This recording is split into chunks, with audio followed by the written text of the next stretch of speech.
of action.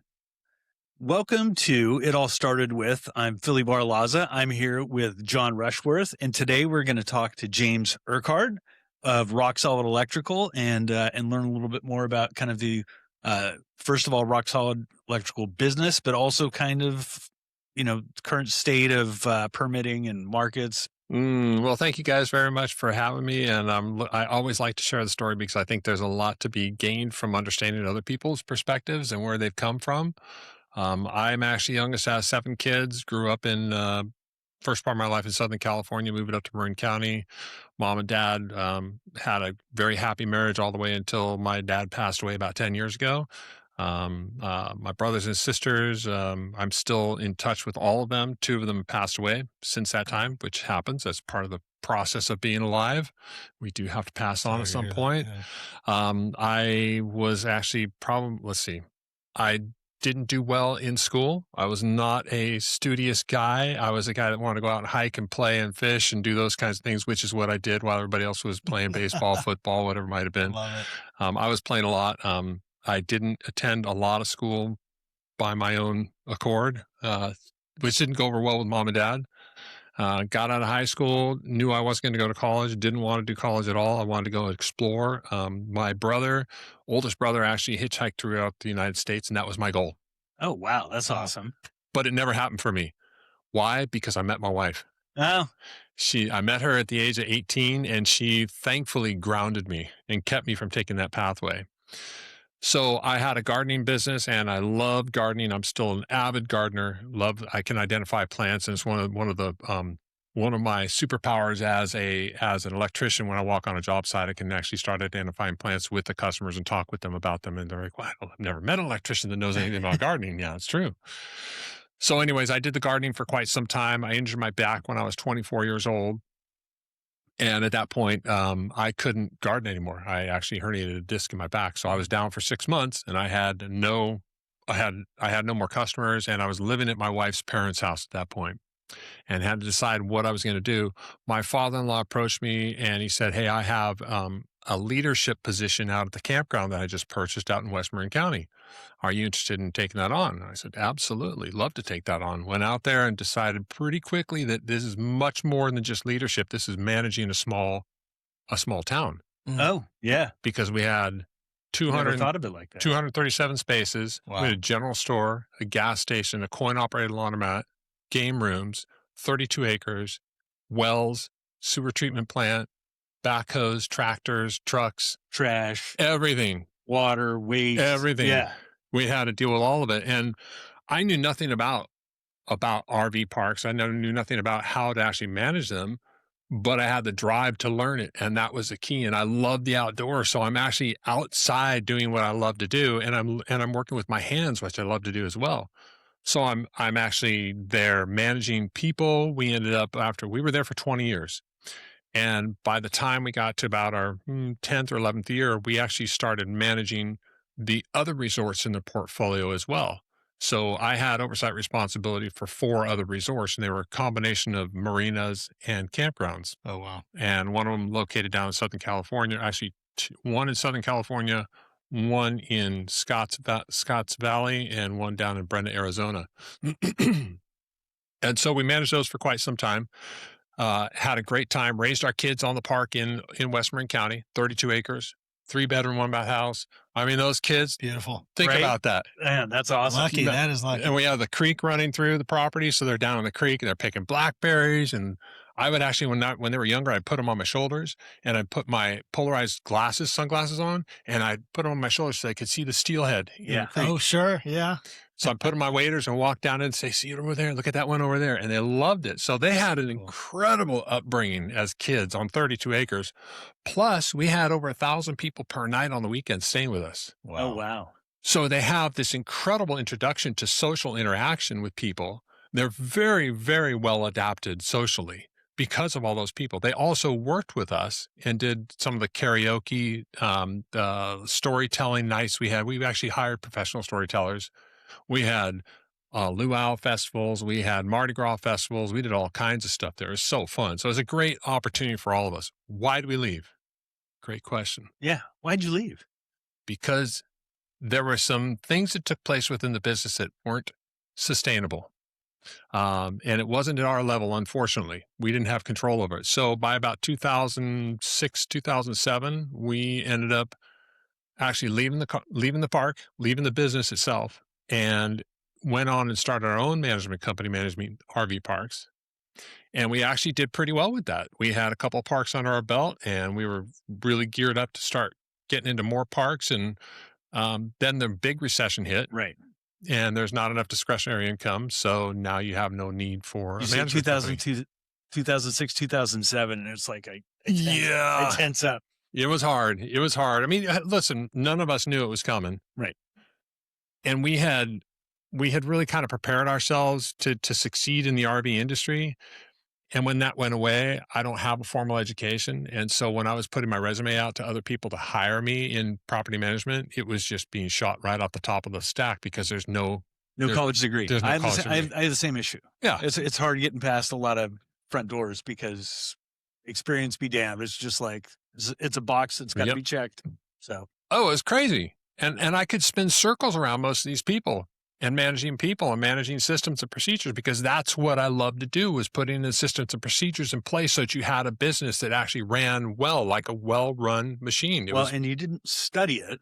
Nope. You did it. Yeah, I did it. That was it. And I did a lot of reading. By the way, sidebar, best read ever for me that actually really motivated me was called The E-Myth by Michael Gerber. So that motivated me tremendously to start realizing that, look, if you want to run a good business, you have to set it up in such a way that it's predictable and it's repeatable. So everything you do has to be repeatable. I actually had my wife and I went to in Reno. We went for a weekend while we were at the campground working there. We went to El Dorado Resort in Reno, and I was curious. Classic. I was classic. I was very curious about how did this guy, whoever the maintenance person is here, the head chief engineer or whatever you want to call him, how do they actually know when to change light bulbs? How do they know to make sure that they're not going to be running into disasters and figuring out they're not on the reactive mode of maintaining things?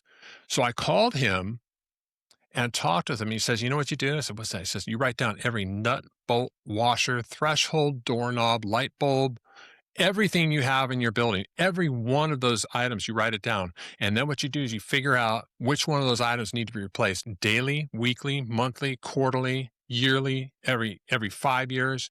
You write all that stuff down. And now you've got the beginnings of a rotational maintenance program." And so now I had this written down for the campground, which by the way, took quite a bit. And this is before we had computers. Right. So I'm handwriting all this stuff and had it all figured out. And I put in this rotational maintenance program. And anybody that came and worked for us, I was known as the task master because I knew what needed to be done, when it needed to be done. They knew when, and there was not an hour where they didn't have their time filled by doing something that needed to be taken care of. And with 32 acres out in the country, there's plenty of work to be done out there. I wish you would have talked to the home builder in my little cul-de-sac because it's funny. We all moved in within like a week or two of each other in 2014. And what's funny is we're at the age now where certain things are like failing or aging out. Mm-hmm. And so everybody will start asking everybody else, like, what did you do when the, breaker went off in your garage or, all of a sudden all the carbon monoxide alarms are too old. Right. Where did you get yours? And everybody's garage doors fail at the same time. At the same time, right? Because things fail. They just do. And it's manageable. Right. It's predictable, but if you think about it. Right. Only if you think about it. That's the whole key. And so there were what I did when I was in the RV park industry, I was actually actively involved also in the state and national level in the boards of directors, et cetera. So I was doing seminars at these conventions talking about rotational maintenance programs, as well as towards the end of my career in that, as well as managing your reputation online. Because that had just started. It's like, how do you manage your reputation online? It was really interesting. So anyways, we ended up kind of this long story how we went through that whole turbulent period from about 2006 until 2010. By the time 2010 came, we had actually exercised the home loan modification program, which was available at that time. We had exercised that for almost 3 years. Now, I wanted to pay my mortgage. I wanted to, but I couldn't. I didn't have a job. I didn't have money. I had to feed my kids. I had to feed my family. I actually got home one day and found a note on the door that the house had been sold on the courthouse steps out from underneath me. Wow. I called the loan company and said, "You guys have actually done this incorrectly because my loan modification form actually still has 28 days left on it. You sold it within that time period." They actually bought it back from the No buyer. shit. Oh, wow. That was the remedy. Thank Yep. God. Yeah. So they bought it back. We were able to stay there for another year, and we finally short sold the house. Mm. Right. But it was a Hail Mary for me because I got a call from a buddy of mine that said, "Hey, I've got a project over in San Rafael where I need some wiring on a house. Can you come and help me?" Now, I hadn't done a lot of electrical at all. But I'm like, I'm hungry. I'm going to go do this. I need to make some money. But I mean, at least that's kind of a soft landing too, instead of like everybody just getting thrown out on the street, which wasn't going to help anybody. Yeah. Correct. Yeah. Yeah. It was on that house. Yes. I'm very, very grateful that we had that opportunity to stay there for the time that we did. And unlike many people, we did not trash the house. We were very respectful of it. I know that we didn't own it. While it says that, yes, you guys are actually the ones that took the loan out on it, but we didn't own it. The bank did. So there was no reason for us to trash the house when we left. Trash? I don't know of anybody that They did. happened. Yeah. It was very common then. A lot of people. So people, what they do is they'd cut the water supply line to the toilet and walk out and just let it flood. Oh, God. Jesus. That's a disaster. That's angry. That doesn't actually help anything. Right. And you know what? Honestly, the thing is that, look, man. At least strip the wire out and go sell it at the scrap. Copper. I was going to say, one of the things is that a lot of people don't take responsibility for where they are in their lives. Okay, I didn't have control over a lot of things that took place at that time, but I also need to take responsibility for where I was and where I am right now in my life. I made some decisions or did not make proper decisions to prepare me for something like that. I didn't know. Nobody told me this. I was told that, hey, you keep working the campground. This is all going to be yours. This is all going to be yours. Great. Okay. I look forward to that. But the thing is, and I advise anybody else, is if you're in that position, is be prepared. Prepare yourself for a disaster because they do happen. Life will throw you curveballs. You need to be prepared for that. And you need to be able to stand up and stand tall for that. You need to take responsibility for those things that happen in your life. And I did that at that time. I stood tall for it. I took responsibility for it, and I figured out a way through it. So what did you learn from that going into, so you had a friend that said, hey, we've got some wiring work that needs to be done. And you're like wanting to work. Yep. Right? Yep. And so I went to that job and I helped him wire the house, and it was a great experience. I got paid cash. I had money. It was great. And then he told me, because back from the campground days, you're like informal electrician, plumber, landscaper, waste management, all of it, right? Right. No, it's a good point because in the campground, I was very technically active in the process. So not only did we hire, I was actually the one, I was kind of like I was the last stop. So when things like didn't, the general contractor kind of thing. Yeah. Well, like when employees like when things didn't go well, my wife would call me and say, hey, you need to deal with this, whatever it might be. If there were emergencies, I was the one that went to deal with that. If there's an angry customer at the front counter, I was the one that went to deal with that. That's just the way that worked. And it was fine because I always looked at his perspective. My perspective was always that I have an opportunity to learn from this confrontation with these people. I can learn from this. And I've always had that. You have to have that learning ability in your mind. And yeah, we did all that maintenance and hands-on rebuilding hydraulic lines and systems for tractors and putting in, you name it. We did all kinds of stuff. So anyways, moving forward to when this guy called me. So I went to do the job. And then at the end, he says, hey, by the way, you ought to go down to South San Francisco and apply for a position with this outsourced telecom, which is a placement agency. I said, oh, that sounds like a good idea. Yeah, they're hiring. I said, that sounds like a great idea. So I went down there the next day and talked with them. And they said, hey, so have you worked with electrical before? Have you done, 4 square boxes, which in terms we use in electrical? Oh, I've been around construction all my life. I'm fine. Don't you worry about it. And so I negotiated a rate of I don't know what the rate was. I negotiated an hourly rate. The next day I was on an 18-story high rise in Oakland. Wow. There we go. They needed people They needed people. And I showed up, and the foreman, I walked up to him, he says, so what do you know about electrical? I said, well, I'm here to learn.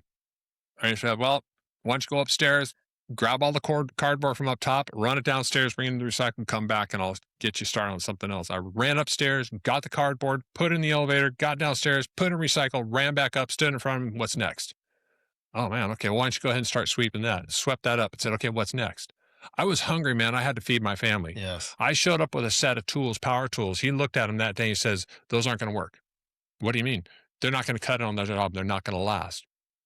You need to come prepared tomorrow with another set of tools. Oh my God. So I get off work and I go down to the local hardware store and I'm looking at the tools. I'm looking at the power tools. I look down and said, you know what? I only have X amount of money in my account. I've got to buy these. And this was a Hail Mary. I spent everything that I had in my account. And by this time, we had already declared bankruptcy. We had already had all, so there was nothing available to us. So I took the money out of my account and I bought those power tools. And when I walked out of that store, I went, this is going to work. This has to Love work. that commitment. My Yes. family is hungry. This has to work. Went back to the job and 6 months later, I was along with the foreman. The foreman and I were the last people there on the job because he could trust me on the job to do things. And he had taken me under his wing and taught me what needed to be done.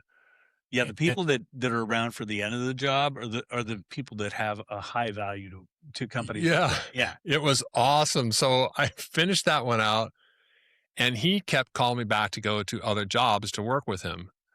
That company finally, the company he worked for finally bought my contract out from. Do you remember his name? Yeah. His first name? Yeah, Sid Davis. Sid Davis. Yeah. He's still a very good friend of mine. In fact, I just talked to him moments before I came in here. He's one of my best friends. Wow, that's amazing. No, we got along really well, and he took me under his wing and very skilled at what he does.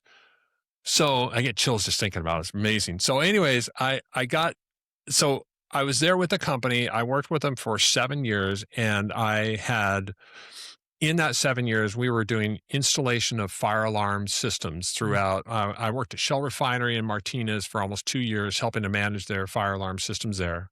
And that, I got to tell you, that's an experience. Ooh. You're talking about coming from Westmoreland County in Olema with 32 acres and then being in the Shell Refinery. Wow.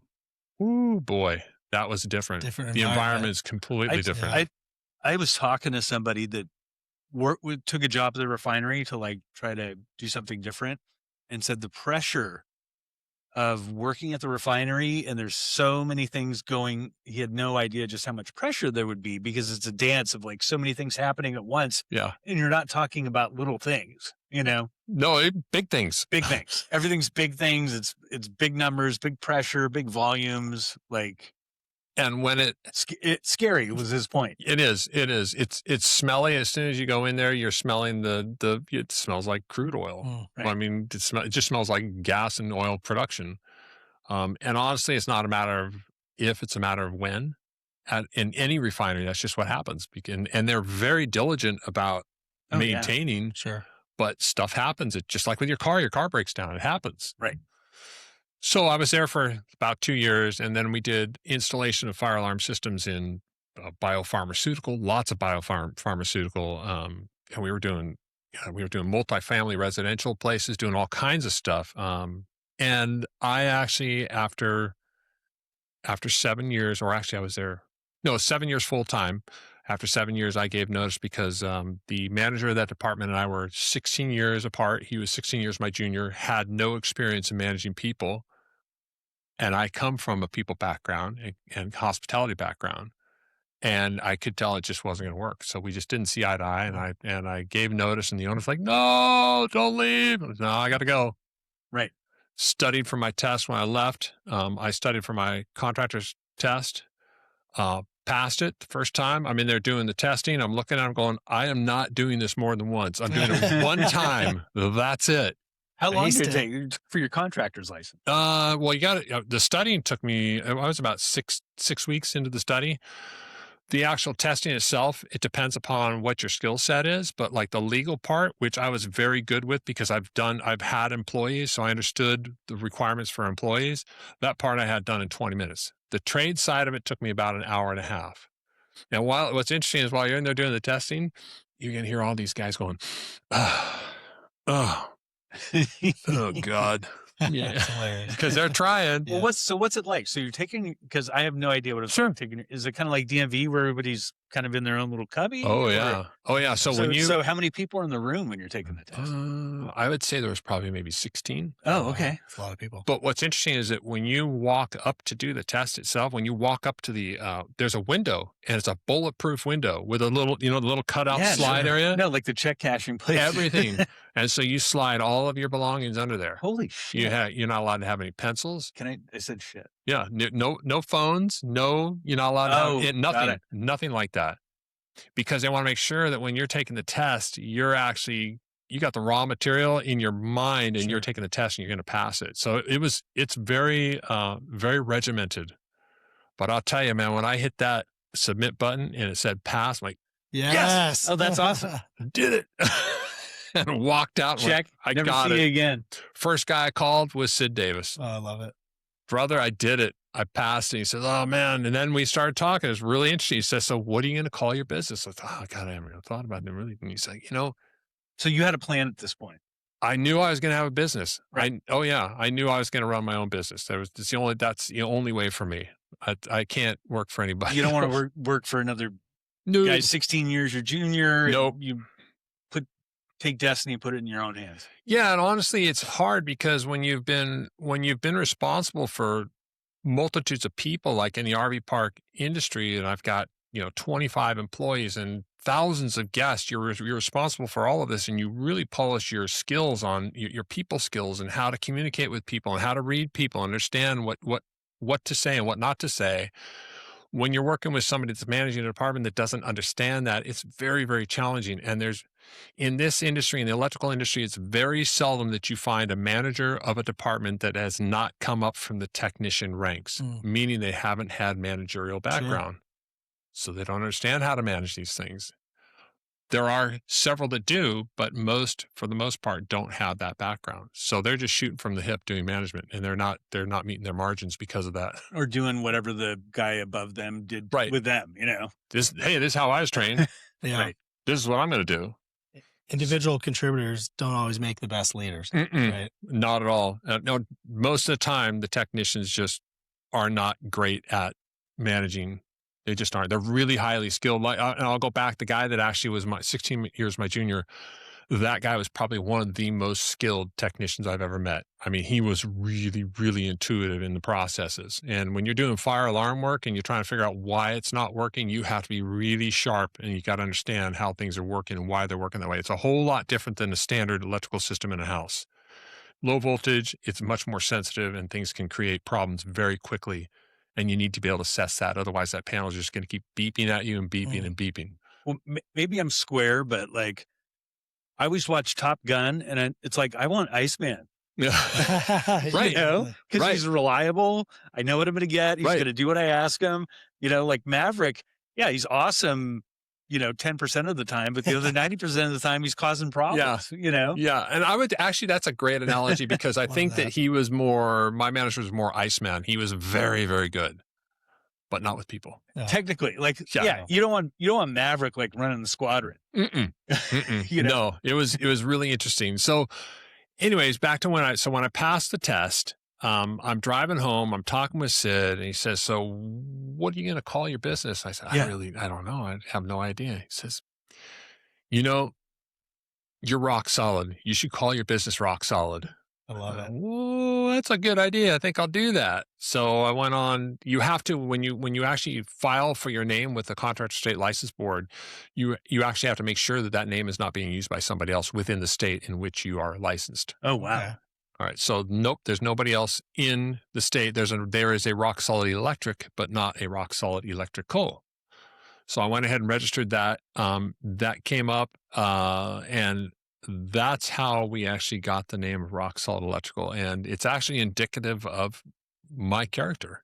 That's who I am. I want to make sure that I provide that. And sometimes it's to a fault, is I don't provide more than I really should because I feel like I need to make sure that this is right. So when I'm doing a service call, and I'm not doing many service calls anymore, but I train the guys that when you're doing a service call, we have a margin we need to meet, but there's also leeway that you need to make sure that when you leave that project, that customer is happy, 100% happy with what we've done.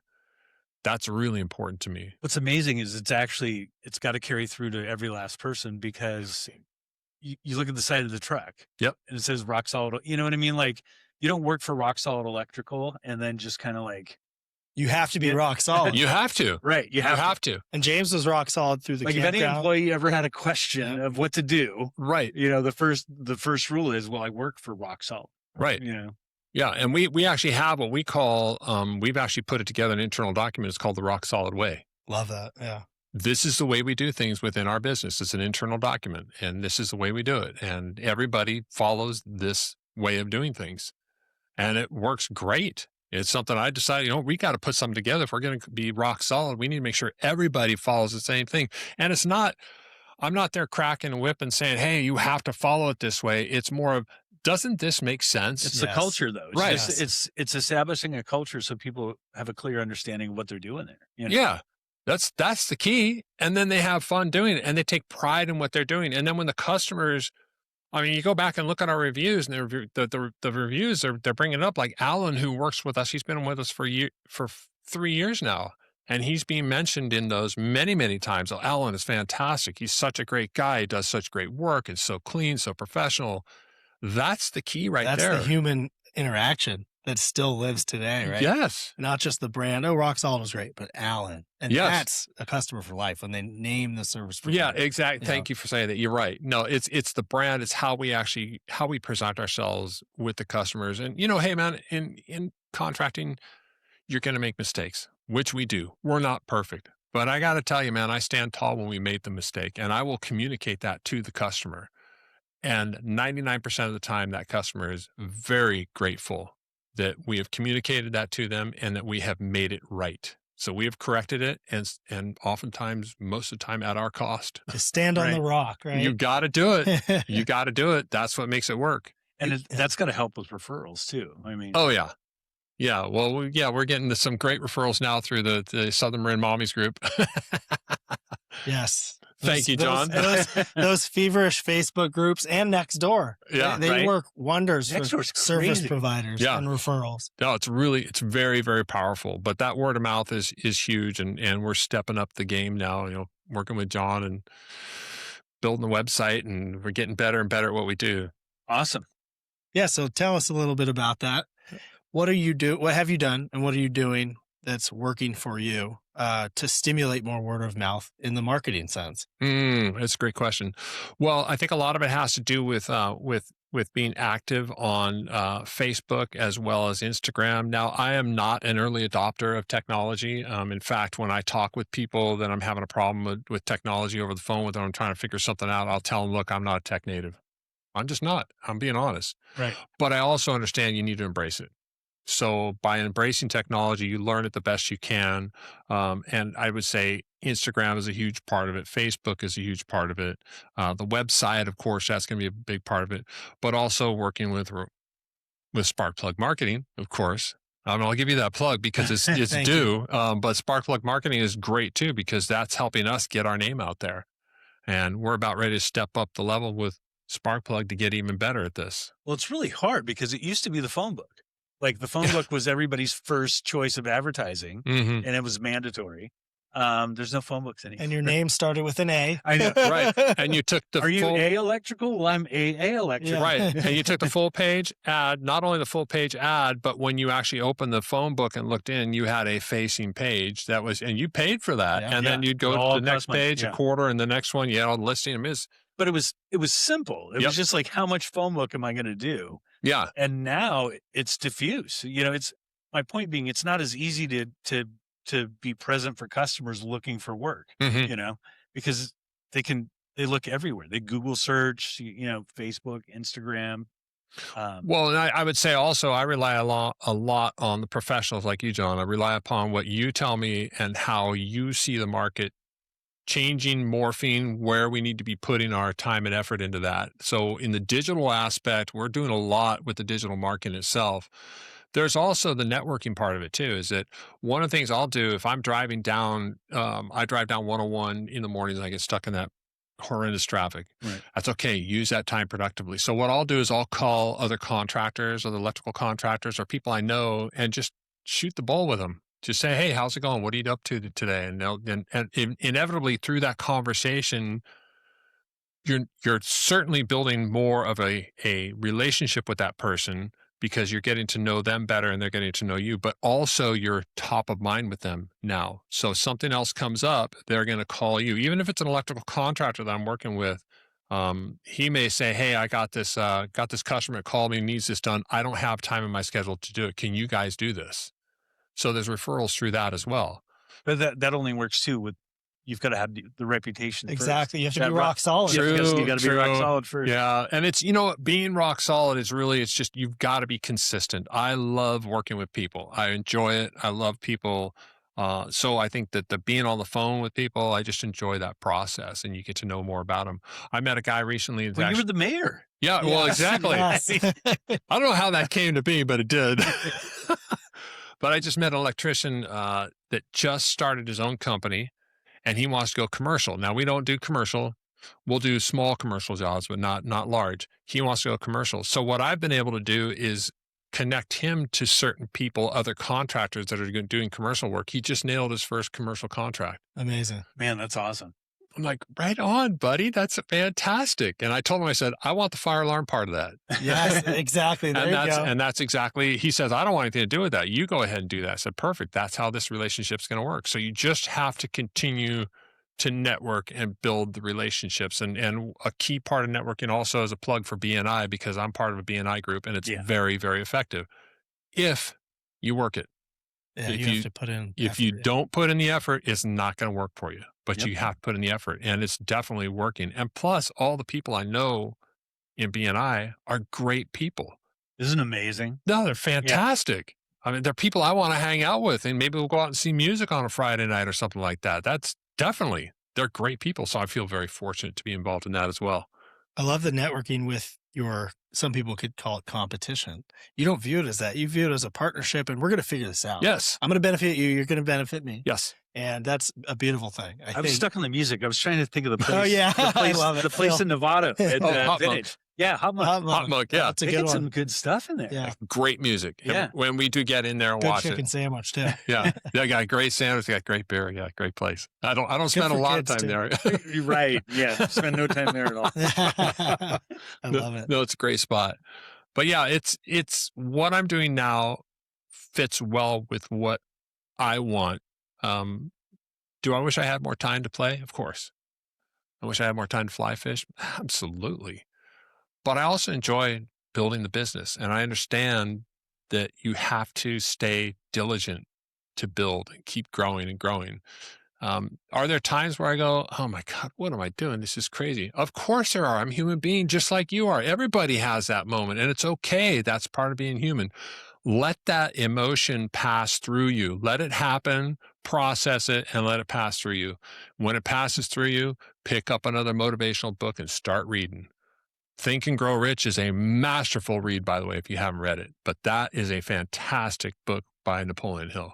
Okay. And you can take little parts of it and just keep reading little bits here and there. But that's a fantastic read. So I highly recommend that to you. If you guys haven't read it, read it. Think and Grow Rich. Yeah. If the listeners haven't read it, start reading it. It'll help you. Yeah, no, the book tips are great. Yeah, this is where you learn. I mean, I'm an avid absorber of information. I take it, I read it, I go, oh, that's a good one. I'll write it down. Okay, I'm going to apply that. Well, I love that you're building this business in a way that's authentic to you and your skill sets that you shine. You're a people person. You're calling other contractors, networking, getting more business from that. You're a BNI. Thank you. And you are the face of Rock Solid. Look at the website. The face is on there because it makes sense. That's who he is. He's out putting himself out there where other people might be shy to do that. And that, people follow leaders like that. And so it's very clear that your business is based off of who you are. But how do you take the step now from you and a few of your electricians under you? How do you replicate that and grow from here? You have a successful business. How do you get to, where you want to go? Great question. The answer to that is finding really good people that think the same way as we think.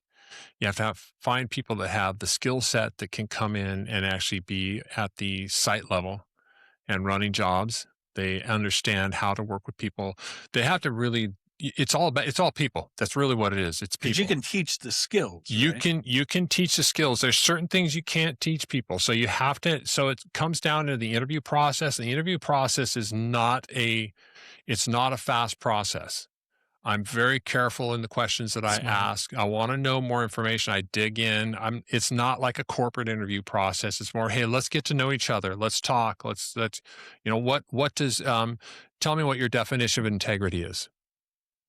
Love it. Did you just use the I word? Yeah. Integrity, baby. Right. So then, boy, nobody's asked me that Well, question which is before. why you're confident when somebody, people are comfortable referring you, because you're confident knowing that these things matter to you and it shows in the work that you do. Mhm. And You're that's going such to a do quality work. I'm confident about it. Thank you. You want me to, to wire your fire alarms or whatever. Yep. they're joining your family. This is a family business. Very much so. That's a really good question that I think a lot of corporations wouldn't ask, but it's smart for small business owners to ask that. Yeah, you just get to know more about the people. So it's all a people business. You understand, you learn them. You're going to hear, everybody hears this. There's a shortage of good help out there. Yeah, there is. Is there good help out there? Heck yes, there is. How do you find it? You got to work for it.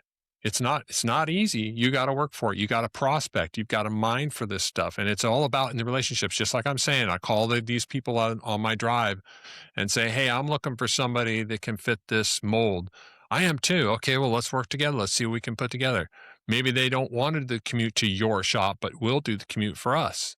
Something like that. But because if you build a network of skilled people, and let's just say that for some unforeseen reason, my business implodes, which I don't anticipate it will ever happen. But if it does, I want someplace for my guys to go that's going to help them and support them. That's going to be a similar mindset in the way they operate their business. Well, it's amazing how far reputation can go. My wife worked at Nordstrom for, a million years ago, but still, whenever she mentions it immediately people identify with like top tier customer service, people that are detail oriented. I can return a car tire and they will give me the money for it. Right. I know. Right. All Right. those Legendary story. But the legendary stories. But just, there's a reputation that company has built because It precedes them. Yeah. Yeah. Well, that's a key part of it. I mean, we have people, it's interesting. It just made me think of, we've got a neighborhood in Tiburon where we started with one customer, we did really good work for them, really good work. And we did a lot of work for them. And that just started spreading out. And now we have 1, 2, 3, 4, 5, 6 people within that neighborhood, all within 2 blocks. Amazing. Wow. And that's how it spreads out through those people. And it keeps growing. It just keeps growing. And so you build that reputation with people and you become the neighborhood electrician in that area. It's fantastic. Yes. But it also translates to the people that work for you. Because there's, if you worked at Rock Solid Electrical for 5 years, it means something. Thank you for saying that. Yeah. And that really is a key for me is it's important for me that the guys that work with us, they come out of this, if they ever leave us, they come out of this with a skill set that ensures their survival in the world. They can actually do very well. Nobody can ever take this skill set away from them, ever. They learn how to be great customer service oriented technicians. They learn how to be great technicians, and they come out of this with a skill set. You cannot ever take it away from them. That's important to me because nobody can ever take this away from me. Looking back, I wish I had actually learned this skill set when I was at the campground. I learned how to do electrical because had I known then what I know now and the crash hit, I would have been better positioned. Sure. But things being the way they are, I'm positioned now. And look at how he's thinking about his employees beyond him. Yeah, they probably totally won't leave, but that's such a testament to how he thinks thank about you. others. Thank you. And connects and values people and connections. Yeah, it's really important to me. I mean, it really is. I'm concerned about the guys and how they feel. And yeah, I can be tough. There's no question. It's like, hey man, we allocated that job for 8 hours and where are you on that? Oh, I got another 4 to go. Why? Right. What happened here? Is it because when you started the job, you were taking a coffee break for the first half hour? Because one of the things I tell them is the way you start the project, when you walk on that job, that first half hour will dictate the way the rest of the day goes. So you need to make sure that when you're there and you get started, you're on track and you're moving. You're meeting the customer. You're already got tarps in your hand to put on the floor. You already got your tools ready to go. You're moving. Because if you're wasting the first half hour, that means the last half hour you're going to be rushing, and you're probably more like an hour and a half to 2 hours overtime. I'm easy to work with. I'm easy to work for, but I'm also tough. And I'm demanding. I have high expectations. I have very high expectations. So if people are coming to work for us, that's what I want. I want them to know that we expect the best out of them. So that means you don't get to come to work hungover. And where can people who might want to be an apprentice or become an electrician or get hired by your company, where can they go to find out more information? Great question. So actually they can go to the website to www.rocksaltelectrical.com, and there is a contact submission form on there, and they can go in there and it'll go right to our VA. The VA will pick it up and she will do a quick review of the information, and she is very good at weeding things out. So nice. The other question I had is so for specific to Rock Solid and not necessarily James, like what's your lane of business, right? I've heard you mention networking fire alarms, that kind of stuff, but like what's your core business? Great. So what we do primarily is we actually focus on high-end residential service and repair. So do we do full remodels? Yes, we will. Do we get into working for GCs? No. I don't want to get into working under GCs. GCs have to do it as good or better than us. And Right. a lot of times they don't. And it's frustrating to me. I don't want to be involved in that. So mostly service based. So we could be doing 2, 3, 4 calls a day per guy. Usually 3 is about the limit we hit. But lighting, spa circuits, we'll do, panel replacements are big because there's a lot of failing panels out there. We'll do tenant improvement in buildings like this. Get in and do tenant improvements. People will call us for, let me just say, we do some very creative lighting solutions that we've actually gotten confident in that process. And we have one house in Sausalito that has an entryway. You come in, there's no ability to put overhead lighting. It's dark wood throughout, and there's a seating bench to be able to put your shoes on in that area. And you walk in and there's no lighting. She says, can you put lighting on the ceiling? We could, but to do that, we're going to have to put wire mold up there. It doesn't look very good. But what about if we illuminate the underside of the bench? So we put strip lighting underneath the bench, and it's on a dimmer control, and it has a remote switch that you can actually use remotely, and you can turn that on and you can control the light output of those lights. And what it does, it's reflective. So it shines down on the floor and reflects out. It is so cool. It's so cool looking. I've seen some of the finished work. It's amazing. The spaces, lighting, what lighting can do, interior, exterior. Is incredible. It changes the space. Yeah, it does. I mean, people think about this. You're in a bedroom. Most people's houses that were built in the, say, 70s, 80s, 90s. Well, because Marin County, I would imagine the typical age of the home is like Zinsco panels, right? 60s, in the 60s. In the 60s. Yeah, right. 60s, 70s, around there. Yeah, average age, exactly. But most of those homes back then didn't have overhead lighting. Maybe they had one light overhead, but most of them don't. And so you have the typical, you walk in, hit the switch, and it turns on an outlet, which has it has a lamp plugged into Hopefully it works. So when you come into a house like that and you put in overhead lighting, recessed cans, people just, oh my God, it's so different. It's so incredible. I wish I had done this 10 years ago. So it brightens their lives. It really does. You do it in their living rooms, and I mean, it's amazing. But we've done full lighting throughout an entire house. And it's not, we're just going to pop it in here, there, or the other place. It's like, let's talk about how you want this to look. Here's the potential options. Some people say, I want it laid out with my couch, the way my couch is. Well, think about this. Is there any time that you want to move that couch? Because if there is, that lighting is going to remain exactly the way it is. Right. So those are the things I always want to give the opportunity to the customer to explore. And there's some really, really skilled designers out there, lighting designers out there that we will actually recommend if they get into heavier projects. So spa installs.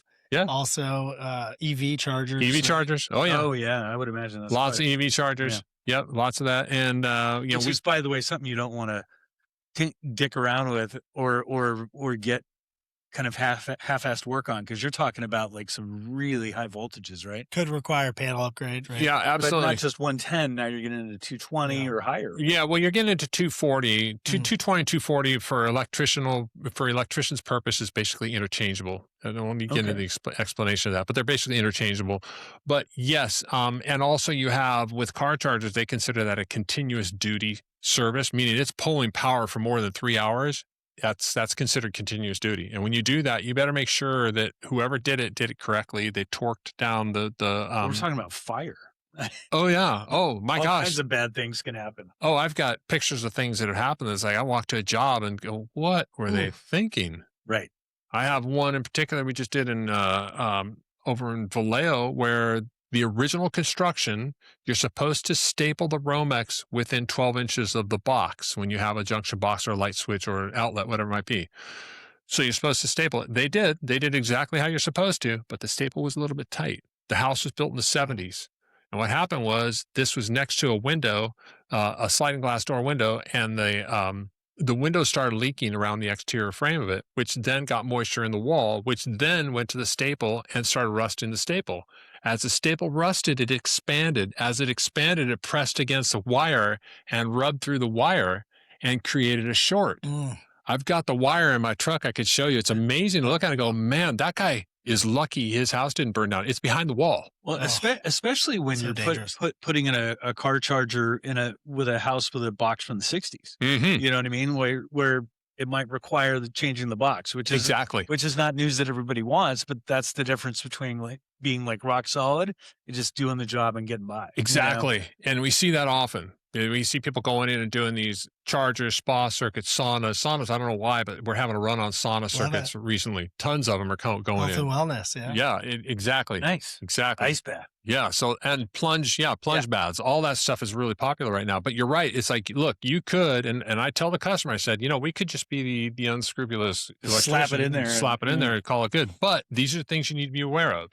This is what could happen. They go, okay, well, let's do it the right way. Thank you. I appreciate that. And James even told me that the sauna was delivered to the resident. He showed up to install. They found faults in the manufacturer of the sauna, and they redid some of the wiring in the sauna, which who does that, right? I mean, right?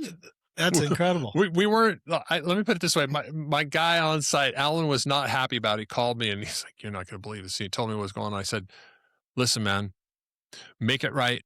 We're walking away from that place so that they're happy. Just do it. Just take care of it. Get it done. And he did. He did a fabulous job. And the customer's super happy about what we did. And I explained to them that we went above and beyond. We did this, but we want to make sure, and this is a mom of 4. I said, we want to make sure that you, mommy, have a chance to get in that sauna so that you can decompress. And that's why we do this for you. It's like, oh my God, I'm so grateful. Thank you so much. Marin Mommy, Southern Marin Mom Group. Yep. This is your guy. Yeah. you heard it here first.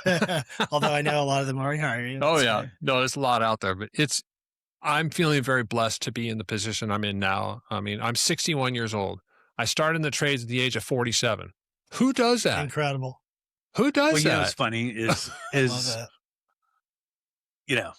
in our day and age, 61 doesn't mean anything. Not to mention the fact that our best work could just as easily be in front of us. Oh, it's just happening for me. Yeah. I can feel it. Yeah. I can feel it. In fact, just real quick, if I got a couple moments.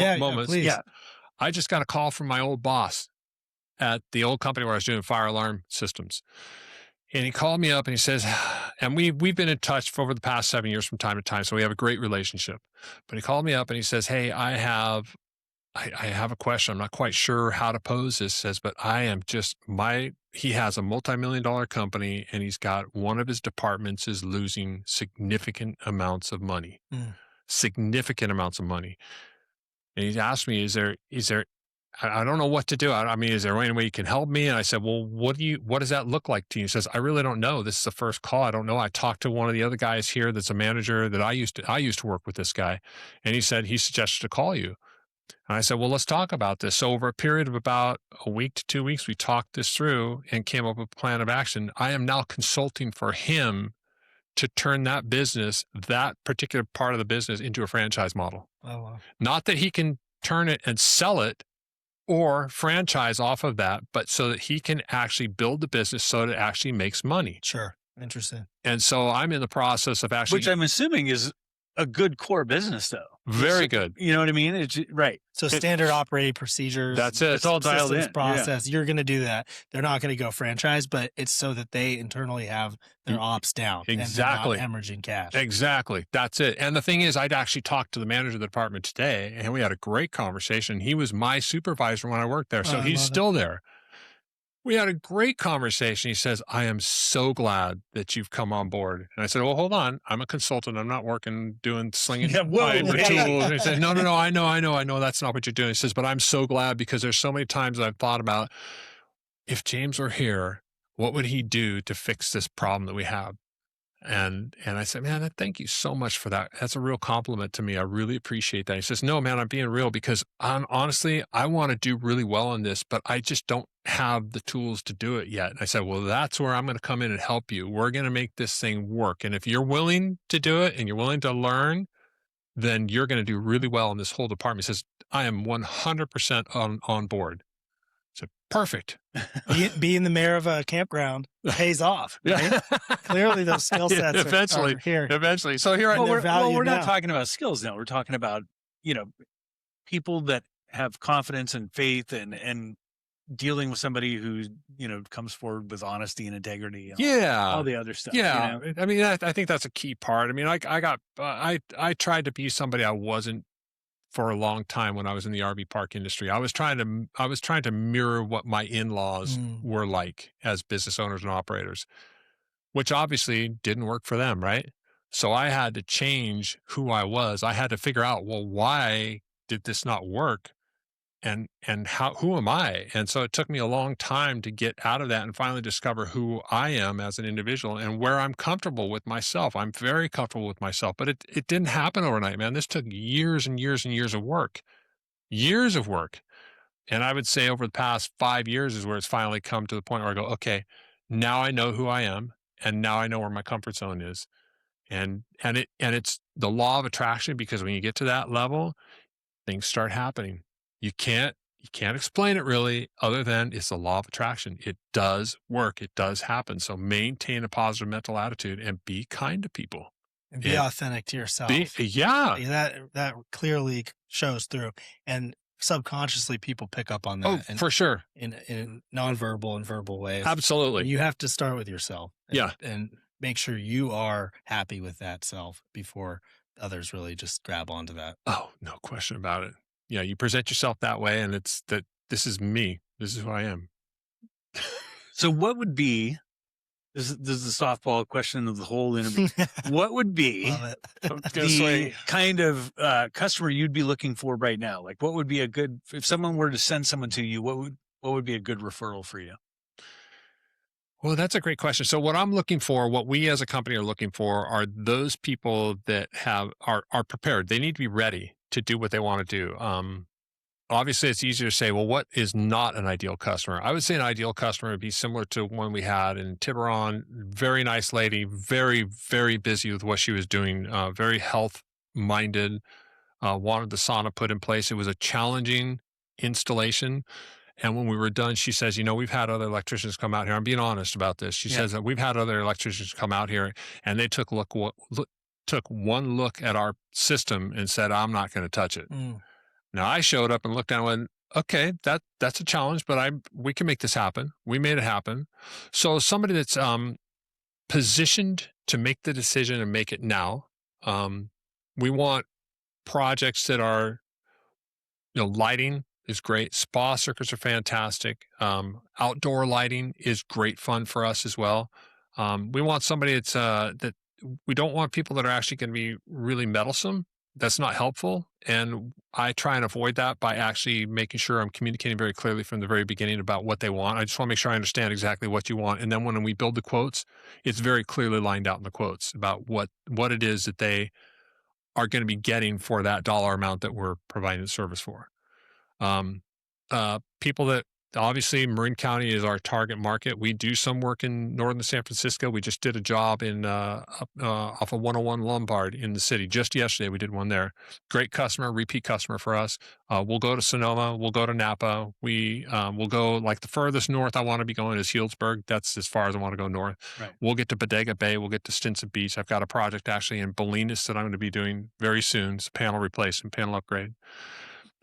People that want panel upgrades, those are great. Hello, Bolinas. Like, Yeah. odds are you need your panel replaced. Yeah. I don't know who you are. Very much so. Very much so. Replace your panel, for God's sakes, before your house burns down.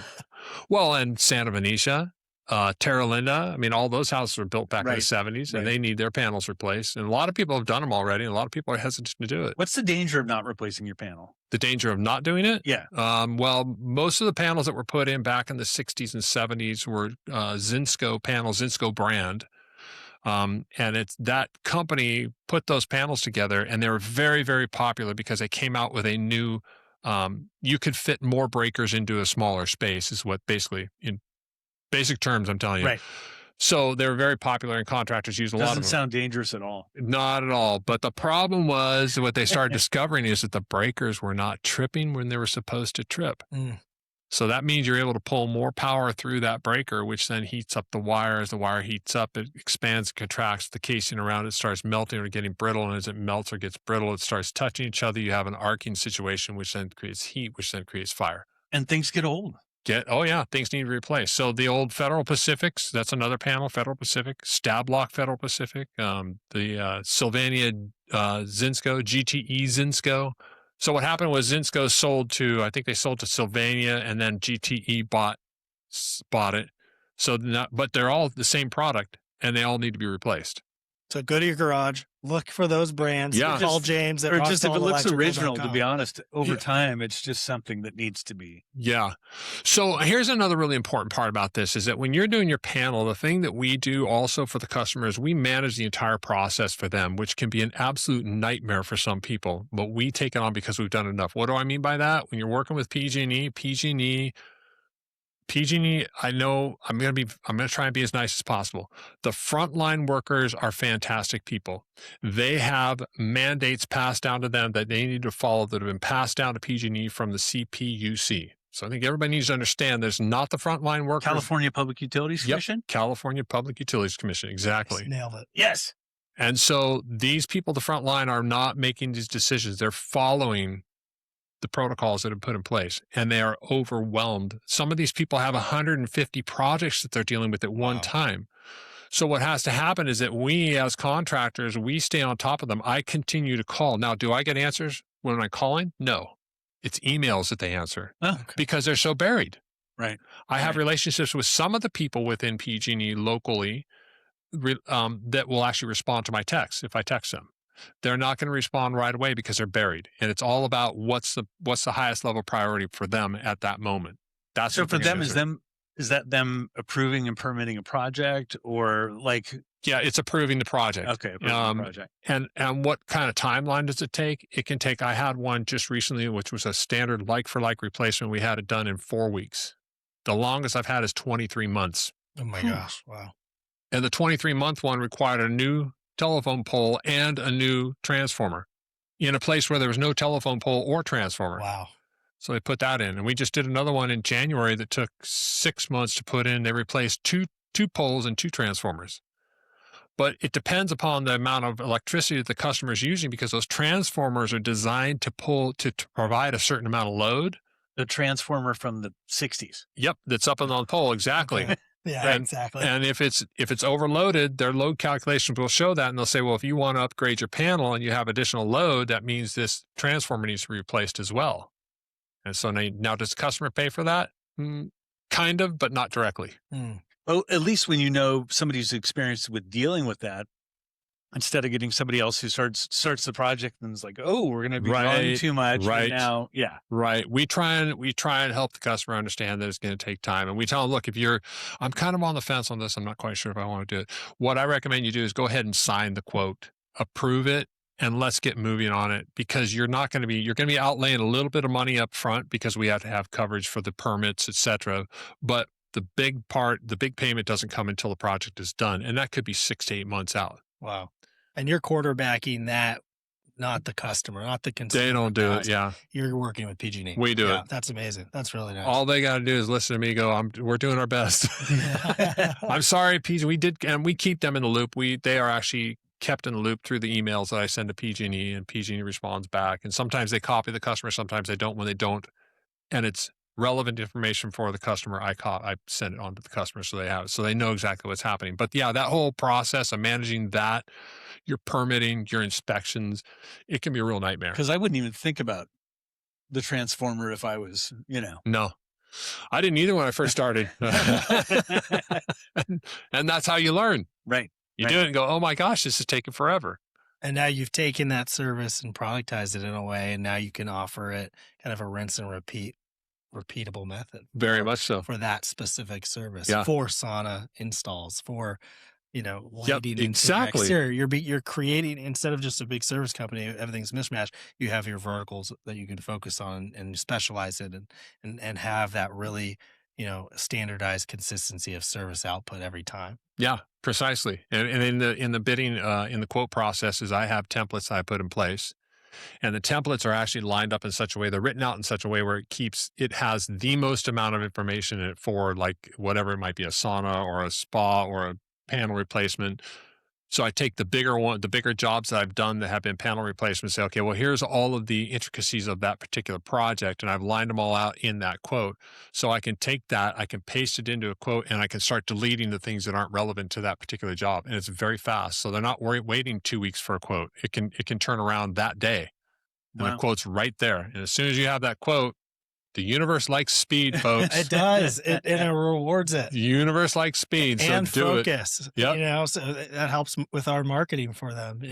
Have a very specific offer for that customer audience that you're targeting, whether spa or sauna, right? And then for the Zinsco replacement panels, and have different campaigns set up targeting them. We can purchase some lists, maybe public records indicate if they've had their Zinsco replaced or not.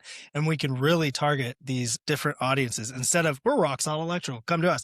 We're just targeting specific audience that have interest and is most relevant to target in that given time. Well, but for a replacement of this or that. And that's the opportunities of a post phone book world too. Right. Is you can connect.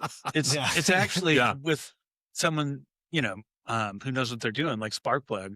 You can actually find the people that need the work and present directly to them instead of having to broadcast out to the whole world. It's amazing. It's amazing. You can identify your customers, find them, and then get your information in front of them. Yeah. I actually did a little research on how many homes in Marin County still have the Zinsco panels. It's over 15,000. Wow. In Marin County. Of customers. 15,000. That's incredible. Now, if you think about Rohnert Park and Katati, it's going to be that plus, because all those tracks in Rohnert Park, all done in the 60s and 70s, and they all use Zinsco panels. Every one of them. Nice addressable market for you. Yep. Another great spot. So you get in, you start getting, neighbors, you do this, and then the next neighbor wants it, and so on. In fact, well, it's like us in our garage doors in our neighborhood. Right. When everybody's stuff started failing, my garage door failed. The spring, what it was is the springs broke. Oh, yep. Exactly. The garage door springs. And it was hilarious because they all started breaking one after another at the same time. Exactly. By the way, I know a great garage door tech. Yeah. I love it. Do you know that Greg does garage doors? I had no idea. Yeah, he does. Greg's locksmith. Oh, wow. Okay. Yeah, he does garage doors. That guy's a freaking you don't want to mess. Yeah, he is. You don't want to mess really with garage door springs either. No. Because that'll take your arm off. Yeah. That's not something. I actually was going to replace one for my mom, and she called me, and I went over and looked at that garage spring, and I went, I don't think I want to do this. That doesn't look safe at all. And then I started doing some research, and people are saying, don't do that. It'll take your hand right off. Get a professional. Yeah, you get a professional to do it, because that thing it'll take you right. If you don't have the right tools, that thing will unwind and spin right out and take your hand off. And okay, I'm going to stay away from that. So I'm staying in my lane. I'll stay away from the loaded springs. I'll play with 240 volts. Currents. Yeah, I know. It's like 240, no problem. A spring. Isn't that weird? I love it. It's interesting because I never had a fear for electricity. I never had that fear. I actually did some things at the campground when I was there that I look back on and go, I had no business doing what I was doing out there with some of the power I was working with. But I never had a fear. I was very careful and curious. Yeah. Yeah, I was very curious, but I also was very confident that, look, I can fix anything. But I was pretty stupid in thinking I could do that. But I did, and I didn't get hurt. But yeah, there's certain things I look back on and go, no, you don't do that. Youth is wasted on the young. You know? Yeah. I can do that. I'm doing it. And then I fry a bunch of equipment doing it. Okay. Says the guy with 2 fingers. Right. Whatever.